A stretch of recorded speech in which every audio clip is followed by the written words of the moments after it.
Hello my friends and welcome to History Legends. In this video, we'll move to another hotspot in Asia. The likelihood of armed conflict between China and Taiwan is becoming increasingly high, especially following the Russian invasion of Ukraine and large-scale naval live-fire drills by China in August. In response, the current 4-month conscription period has been widely described as inadequate in preparing young Taiwanese men to defend the island from an amphibious assault by China. In other words, Taiwan's porcupine doctrine can be summarized as just don't let China's People Liberation Army on the island. Otherwise, it's GG well played. Even as Taiwan beats its chest with American-made arms purchases, such as 108 M1A2T Abrams tanks and 66 newly built F-16V fighter jets, its frontline combat units are crippled by a serious lack of manpower, and the current reserve system is so dysfunctional. One might ask what contribution these reservists can make in the event of a real war. This is why the Taiwanese Ministry of Defense is planning to make an announcement on extending its 4-month military conscription requirement by the end of this year. Problem is that President Tsai Ing-wen wants to push this reform ahead of the 2024 presidential election. Extending military service is an unpopular idea among the Taiwanese youth, most of whom actually support Tsai's Democratic Progressive Party.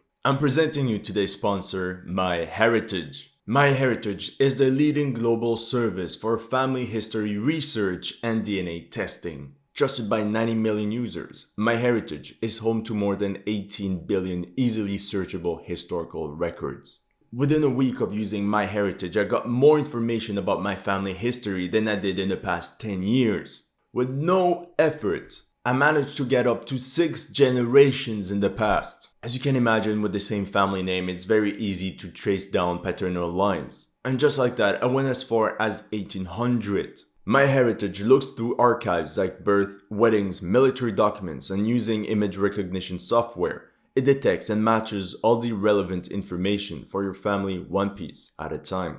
Then I also found extremely interesting information, but from the family tree of someone else, as their great-grandmother was also mine. Thanks to MyHeritage, I also found 3 of my ancestors that fought in some of the greatest battles of World War I.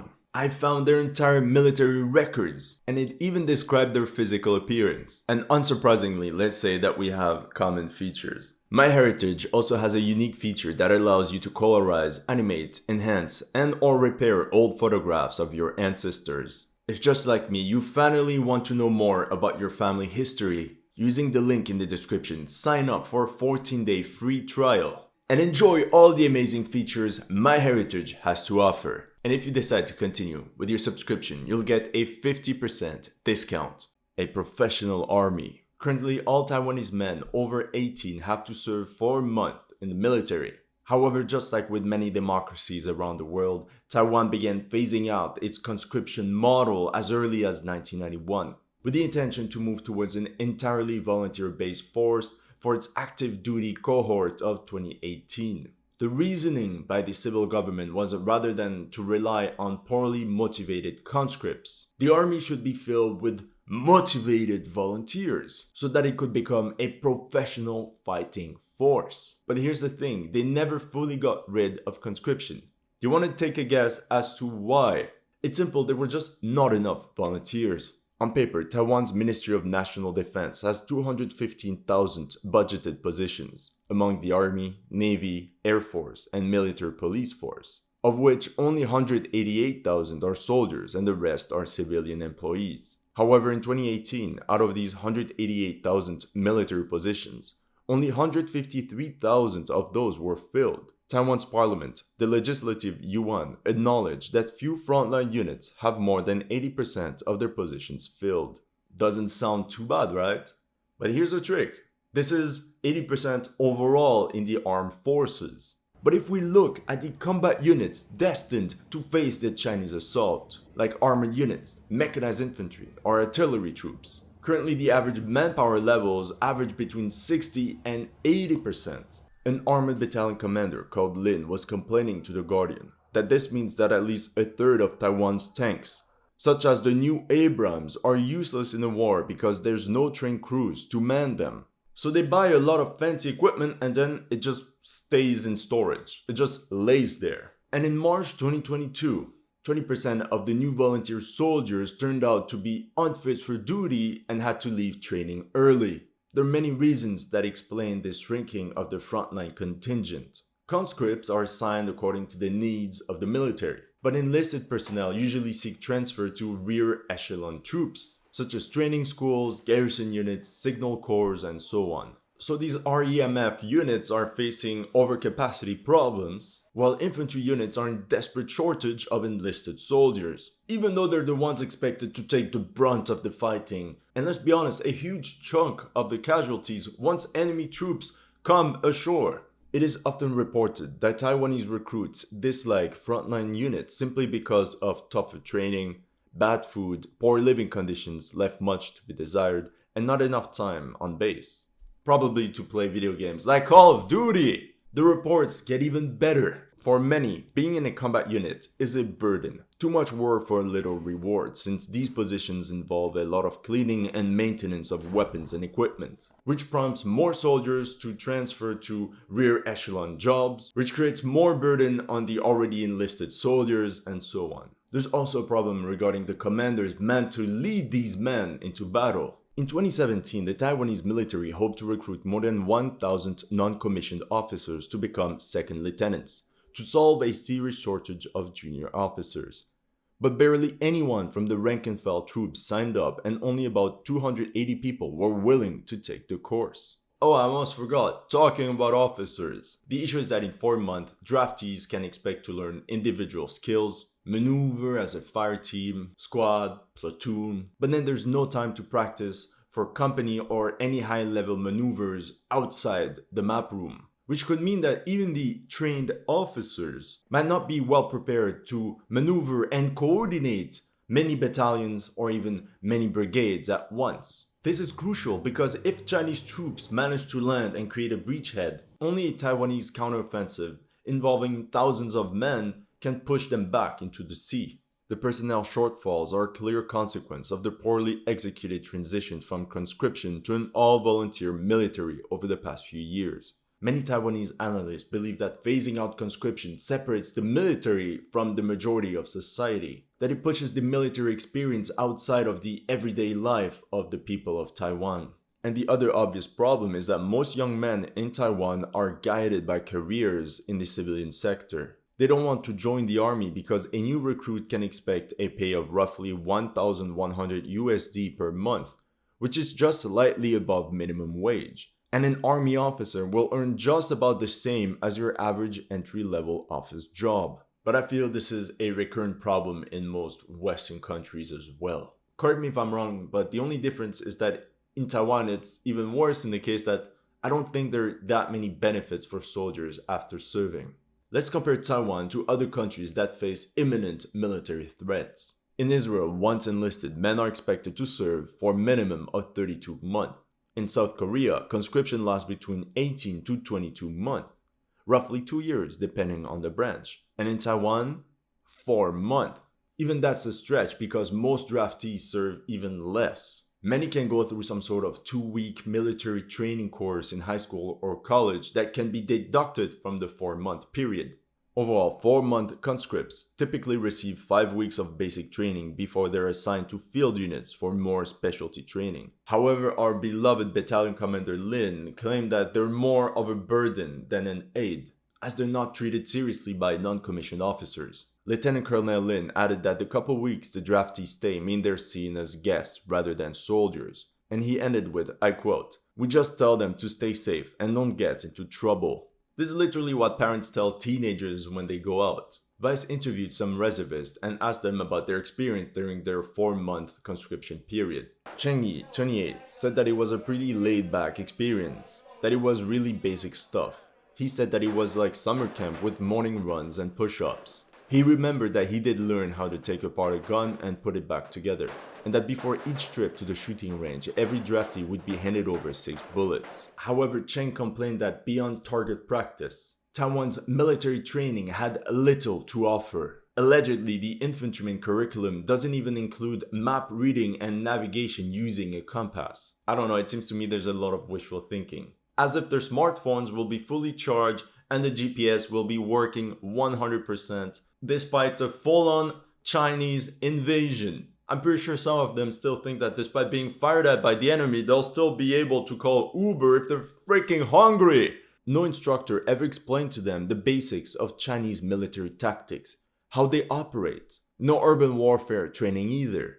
Heck, they would not even walk through the potential invasion scenarios. You guys probably know more about all the ways China could invade Taiwan than actual Taiwanese conscripts. Meanwhile, Henkyu, who completed his 4-month service in 2018 at the age of 23, confirmed that conscripts are not even trained in basic first aid and would not know how to apply a tourniquet if someone got shot. Well, this is all lovely and reassuring. If you're one of my Yankee friends, prepare your gun because you'll most likely have to intervene. Taiwan's reserve. And you might rightfully stop me right there and say, yeah, but Taiwan has an enormous reserve force of 2.3 million. On paper, all Taiwanese soldiers and officers, whether they're conscripts or volunteers, are automatically enrolled as reservists once they're done active duty. Then they're called up by the reserve command to get refresher training. 5 to 7 days every 2 years. It's like that friend of yours who eats junk food the entire year and then says, okay, I'm gonna jog for 5 days. In practice, such training is a rewind of the summer camp just with a rifle. An old rifle. It rarely consists of more than just basic drills and a couple sessions at the shooting range without regard for prior MOS. So it doesn't matter whether you were an M60 tank gunner, a paratrooper, or loading up howitzers in active duty. When you're called up for your active reserve duty, you're given a rifle and told that now you'll be a light infantryman. So reservists that used to be in armored units won't be using tanks even if one of the army's active armored brigades have tanks sitting unmanned in the base. And of course, to turn this into an even bigger mess, as if it was all planned, wink wink, reservists are not sent back to their previous units with equipment and people they trained with in the past. No, that would be way too efficient. They're randomly lumped together into newly activated reserve infantry brigades led by called up reservist officers who have a little experience commanding such ad hoc units. Taiwan did create some reserve artillery brigades, but these have no actually howitzers or artillery pieces attached to it. But they do have rifles. So it's like a light infantry artillery unit. In the end, the issue with that is that it's all sort of useless anyway since there's no plan to use reserve units as replacements for combat units, like Ukrainians are currently doing against Russia. So Taiwan's reserve is essentially dozens of ad hoc infantry brigades whose personnel possess no specialty, no vehicles, and no equipment except old rifles. Every general agrees, if Taiwan goes to war, the current active duty soldiers currently on roster are all that they have. Yet, according to a RAND report, on the positive side, Taiwan has demonstrated an outstanding ability to mobilize its military and society to respond to both man-made and natural disasters. That means that when Taiwan actually called up people, they showed up. I think at a rate of 98%, which is extremely high. And this shows that despite a lot of problems in the Taiwanese military, there's still this discipline. People are expected to show up and they will do so. As you might have figured out by now, the RAND report believes that the current training of the Taiwanese reserve is insufficient to face the challenges of a Chinese invasion. The report claims that to be effective, it is imperative that specialist reservists spend at least 2 or 3 weeks every year engaged in intense and realistic training. This requires the government of Taiwan to increase funding allocated for training, education, and personnel development, and less on social programs and welfare. But then the RAND report talked about something strange and a bit worrying. They highlight that unlike South Korea, the US has not provided Taiwan with the latest technology like the Aegis-equipped destroyers or the F-35 fighter jets. The report claims is that because Taiwan is isolating itself and that they still want a lot of independence from the US and blah blah blah blah blah. But reality is, if you read between the lines, is that the US doesn't fully trust the Taiwanese military either. There might be spies, double agents, and they really fear that technological secrets might get leaked to China. At this point, you might think Taiwan is doomed. Not so quick. Increasing mobilization. Taiwan's Ministry of Defense hopes to introduce one-year conscription starting in 2024. That's only if the reform is done this year. But that also means that the first cohort of better trained conscripts will only be combat ready by 2025.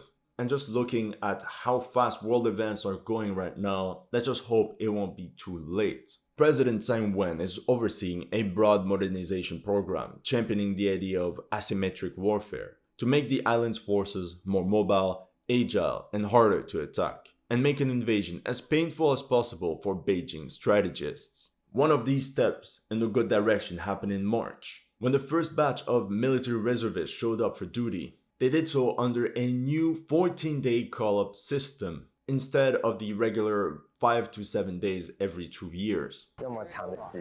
14 days is a bit too long. It's like basic training for military service, and it's kind of a waste of time. It's also a huge inconvenience for my employer. But since the Russia-Ukraine war began, I've thought about a war between China and Taiwan. What if China really attacks us? Yet, many analysts still fear that the Taiwanese population is not fully prepared for a Chinese invasion, since many simply hope for a US intervention without which they believe China would prevail. At the same time, something is brewing in Taiwan. The youth wants to take its destiny into its own hands. They saw what happened in Hong Kong in 2019, when pro-democracy protests were repressed by Beijing. This has resulted in many Taiwanese, and especially their younger generations, to not trust any deal offered by the Chinese government, as they know these deals won't be respected. In turn, because reforms from the government are so slow, this led many young men to turn to private lessons in order to gain at least some basic set of skills that would be useful on the battlefield. We gotta prepare ourselves, not to win, but to survive, to protect our homeland. Here you can see Taiwanese civilians on a training course at one of these private institutions named Polar Light Training's Tactical Center. Everyone has to start with a one-day combat pistol training course. Most courses are affordable as they range from 70 to 125 USD. After that, students can move on to a 2-day battle rifle training course, or an 8-hour military self-rescue and mutual rescue training, or a 2-day advanced tactical marksman training course. Once they're done with basic shooting courses, there are many levels of CQB or closed quarters battle training that they can go through. They even have an intensive 5-day shooting course with unlimited bullets set in Thailand, hotel, and everything included for $2,600. Nah, I know what you're thinking, but I already checked. The course is limited to students from Taiwan, Hong Kong, and Macau. And if people from the bottom are challenging this top-down hierarchy, recently a 75-year-old tech tycoon, Robert Tsao, has pledged $33 million to raise an army of civilian marksmen at Kuma Academy, another of these private military training institutions. This one is known as the Black Bear Academy. His goal is to form 3 million Black Bear warriors who could then work alongside Taiwan's military, and $30 million of this sum would be especially allocated to train 300,000 marksmen, and all this within the next 3 years. Now, if all this is great to form the core of an infantry fighting force, similar courses should be offered for an immense variety of specialized skills like drone and radio operators, mortar crews, or even combat vehicle drivers and mechanics. But at least there seems to be some light at the end of the tunnel, especially if more Taiwanese businessmen pitch in, and I don't know, perhaps